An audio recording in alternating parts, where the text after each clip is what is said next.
तो hello guys, आप सभी का मेरे यूट्यूब चैनल पर एक बार फिर से स्वागत है। आज की वीडियो में मैं आपको इंडियन पोस्ट पेमेंट बैंक का CSP आईडी लेने का बिल्कुल सही तरीका बताऊंगा। जी हां, अभी तक आपने यूट्यूब पर काफ़ी सारी वीडियो देखी होगी। वो लोग बता देते हैं कि इस फॉर्म को भरिएगा, आपको बैंक जाना है, ऐसा करना है। वो आपको आधी अधूरी इन्फॉर्मेशन दे देते हैं, कोई भी आपको फुल इन्फॉर्मेशन नहीं देता है, जिससे आप CSP आईडी नहीं ले पाते हैं। हालांकि मैंने भी इसके ऊपर पहले वीडियो बनाई है जिसमें मैंने भी यही तरीका बताया है, लेकिन मैं उसके लिए आप सभी से माफ़ी मांगूंगा। उस टाइम पर मुझे सही जानकारी नहीं थी और मैंने भी नया यूट्यूब चैनल स्टार्ट किया था, तो मैं ये भी नहीं जानता था कि यूट्यूब पर आधे से ज़्यादा लोग तो आपको सिर्फ गलत जानकारी देते हैं। तो आप मेरी इस वीडियो को लास्ट तक देखिएगा। इस वीडियो में मैं आपको जो तरीका बताऊंगा वो सबसे अलग रहेगा, जेन्युइन तरीका रहेगा, और जिसके पास CSP होगा उसको पता भी होगा कि मैंने आपको सही तरीका बताया है कि नहीं बताया। तो सबसे पहले मैं आपको बता देना चाहता हूँ, 2023 में फिर से CSP आईडी मिलना चालू हो गया है, जहाँ पर आप देख सकते हैं इंडियन पोस्ट पेमेंट द्वारा ये ट्वीट किया गया है कि इंडियन पोस्ट पेमेंट बैंक के साथ आप BC एजेंट बनिएगा और अपनी शॉप पर काफी सारी सर्विस दीजिएगा, जैसे कि खाता सेवाएं यानी कि अकाउंट ओपन करना, फंड ट्रांसफर करना, बीमा वगैरह, बिल भुगतान, और भी ऐसी काफी सारी सर्विस हैं जो कि आपको अपनी CSP पॉइंट पर आप दे सकते हैं। तो ये सारी सर्विस तो सबको पता है, इंडियन पोस्ट पेमेंट बैंक के बारे में तो सबको पता है, सब कोई CSP आईडी भी लेना चाहता है। लेकिन जितने भी यूट्यूबर हैं वो सब आपको गलत इन्फॉर्मेशन दे देते हैं। गलत तो नहीं देते हैं, मैं ये तो नहीं कहूंगा कि गलत इन्फॉर्मेशन देते हैं, लेकिन ये है कि वो आपको आधी अधूरी इन्फॉर्मेशन देते हैं, कोई भी आपको फुल इन्फॉर्मेशन नहीं देता है। तो मैंने सोचा क्यों ना आप लोगों को बिल्कुल सही इन्फॉर्मेशन दी जाए और बिल्कुल सटीक इन्फॉर्मेशन दी जाए कि यदि आप इस वीडियो को देखते हैं तो इस वीडियो को देखने के बाद आपको किसी भी वीडियो को देखने की जरूरत नहीं पड़ेगी। तो सबसे पहले मैं आपको डॉक्यूमेंट के बारे में बताऊंगा कि आपको कौन कौन से डॉक्यूमेंट चाहिए पड़ेंगे, क्योंकि आधे से ज्यादा लोगों को तो यही नहीं पता है कि इसमें सही डॉक्यूमेंट क्या क्या है। यहाँ पर मैं आपको 1 बाय 1 सारे डॉक्यूमेंट बताने वाला हूँ। उसके पहले मैं आपको बताना चाहता हूँ, यदि आपको CSP आईडी लेने में या फिर आपको किसी भी प्रकार की परेशानी होती है तो इस वीडियो के डिस्क्रिप्शन में आपको मेरे WhatsApp ग्रुप की लिंक मिल जाएगी, जहां से आप मेरे WhatsApp ग्रुप में ऐड हो जाइए। आपको किसी भी प्रकार की प्रॉब्लम आती है आप मुझे पर्सनल मैसेज करके पूछ सकते हैं। उसके बाद मैं आपको डॉक्यूमेंट के बारे में बताता हूं। तो यहाँ पर आप देख सकते हैं, सबसे पहले आपको अकाउंट ओपनिंग फॉर्म की जरूरत पड़ती है। ये लगभग सभी को पता होगा कि अकाउंट ओपनिंग फॉर्म जो कि वेबसाइट से भी डाउनलोड हो जाता है उसकी आपको जरूरत पड़ती है।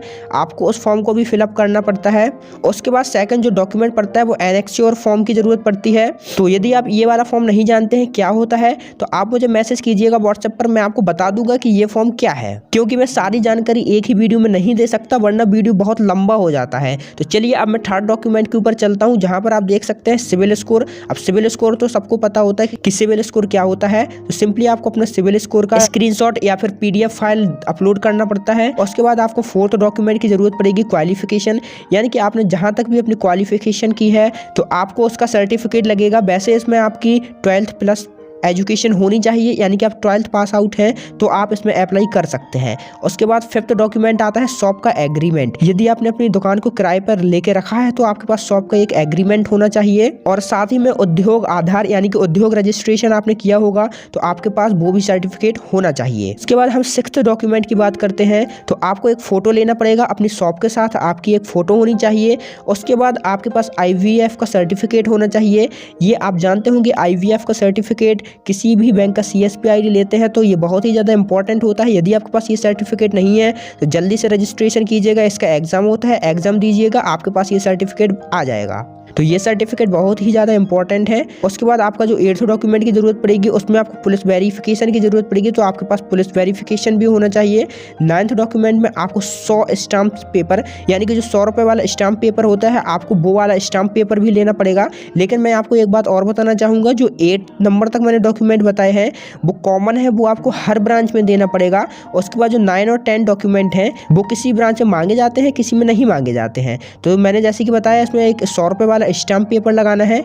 उसके बाद जो 10th वाला डॉक्यूमेंट है उसमें आपको एक सिग्नेचर, अपने किसी भी एक पेज पर सिग्नेचर करके सिग्नेचर फॉर्म लेना है। तो यदि आप इन डॉक्यूमेंट का स्क्रीनशॉट लेना चाहें तो आप ले सकते हैं। मैंने सारे डॉक्यूमेंट को स्क्रीन पर कर दिया है, आप इनका चाहें तो स्क्रीनशॉट भी ले सकते हैं। तो इसके बाद मैं आपको बताना चाहूँगा, आपको इसमें से अभी काफ़ी सारे डॉक्यूमेंट तो पता भी नहीं होगा, किसी ने बताया भी नहीं होगा कि इन डॉक्यूमेंट की जरूरत भी पड़ती है। लेकिन मैंने आपको जैसे कि बताया है कि मेरा इस वीडियो का मकसद ही है आपको बिल्कुल सही जानकारी देना, और यदि आपके पास अवेलेबल होगा होगा तभी आपके पास CSP ID मिलेगा। मैं आपको इस वीडियो में जो प्रोसेस बताऊंगा, यदि आप उस प्रोसेस से ID नहीं ले पाते हैं तो फिर आपको ID नहीं मिलने वाला है। तो अब मैं आपको बता दूं, इतने सारे आपके पास डॉक्यूमेंट होने चाहिए। डॉक्यूमेंट होने के बाद आपको सारे डॉक्यूमेंट को लेना है, फिलअप करना है। इन सारे डॉक्यूमेंट को एक साथ पिंचिंग करके आपको अपने हेड ब्रांच में जाना पड़ेगा। कोई भी ऑनलाइन प्रोसेस नहीं होता है। जितने भी वो ऑनलाइन फॉर्म वगैरह होते हैं, वहां से आपने कई बार फॉर्म भरे होंगे, आपसे कोई कांटेक्ट नहीं हुआ होगा। तो यानी कि आपको ये सारे डॉक्यूमेंट फिलअप करके अपने हेड ब्रांच में ले जाने हैं। ब्रांच में जाकर के आपको मैनेजर को देना है। मैनेजर आपके सारे डॉक्यूमेंट चेक करेगा। चेक करने के बाद आपको कुछ टाइम वेट करना पड़ेगा। वेट करने के बाद आपको ID मिल जाएगी। ID मिलने के बाद आप लॉगिन भी कर लोगे, वर्क भी कर पाएंगे, लेकिन उसमें आपको अभी अकाउंट ओपनिंग की सर्विस देखने को नहीं मिलेगी। तो अब आप सोचेंगे कि मुझे इंश्योरेंस की सर्विस नहीं चाहिए, मुझे तो अकाउंट ओपनिंग की सर्विस चाहिए। तो मैं आपको बता दूं, इसमें आपको पहले इंश्योरेंस की ही सर्विस मिलेगी। इसके बाद मैनेजर आपसे कहेगा आपको इतना इंश्योरेंस सेल करना होगा। जब आप उतना इंश्योरेंस सेल कर देंगे, या फिर उनका टारगेट भी रहता है, या फिर वो आपसे ये भी कह सकते हैं कि आप अच्छा खासा इंश्योरेंस कर दीजिएगा, इसके बाद ही मैं अकाउंट ओपनिंग की सर्विस एक्टिवेट करूंगा। तो यानी कि सबसे पहले आपको इंश्योरेंस करना पड़ेगा। और आपको पता है इंश्योरेंस का कठिन काम है, क्योंकि इंश्योरेंस बहुत ही कम लोग करवाते हैं अपनी इंडिया में। तो आपको 1-2 लाख रुपए का इंश्योरेंस अच्छा सेल कर देना है। इंश्योरेंस सेल करने के बाद ही आपके में अकाउंट ओपनिंग की सर्विस एक्टिव हो जाएगी। और अकाउंट ओपनिंग की सर्विस एक्टिव होने के बाद आप अकाउंट ओपनिंग कर पाओगे। और जब आप अच्छा खासा अकाउंट ओपनिंग भी कर दोगे तो फिर आपको इसमें आधार सेंटर भी मिल जाएगा। जी हाँ, आपको आधार सेंटर भी मिल जाएगा। बस आपको इसमें अच्छा खासा वर्क कर लेना है। यदि मैनेजर खुश हो जाता है आपसे, आपके वर्क से वो प्रभावित होता है, तो आपको वो आधार सेवा केंद्र भी दे देता है। उसके बाद आप आधार कार्ड बना भी पाओगे, अपडेट भी कर पाओगे, सारी प्रोसेस कर पाएंगे। और हाँ, मैं आपको एक बात बताना भूल गया, जब वो आपको इंश्योरेंस की भी ID देंगे, उसके पहले कुछ सिक्योरिटी डिपॉजिट करवा लेते हैं। 10,000 या 15,000, वो अपने अपने मैनेजर, अपने अपने एरिया के ऊपर डिपेंड करता है। किसी से 35,000 भी मांगा जाता है, लेकिन लगभग सबसे 10,000 रुपए सिक्योरिटी डिपॉजिट करवा लिया जाता है। तो यदि आप इतना सब कुछ कर सकें, इतनी मेहनत कर सकें, तो ही आप इसकी CSP ID के बारे में सोचें। वरना आज के बाद आप YouTube पर किसी भी प्रकार की वीडियो ना देखें कि इंडियन पोस्ट पेमेंट बैंक का CSP ID कैसे मिलेगा। आप ये सारी वीडियो देख करके अपना दिमाग भी खराब करेंगे और अपना टाइम भी बर्बाद करेंगे। और ऐसी ही सही जानकारी लेने के लिए मेरे चैनल को अभी सब्सक्राइब करें। मैं आगे चल करके ऐसे ही एक से एक इंटरेस्टिंग वीडियो लेकर के आने वाला हूँ।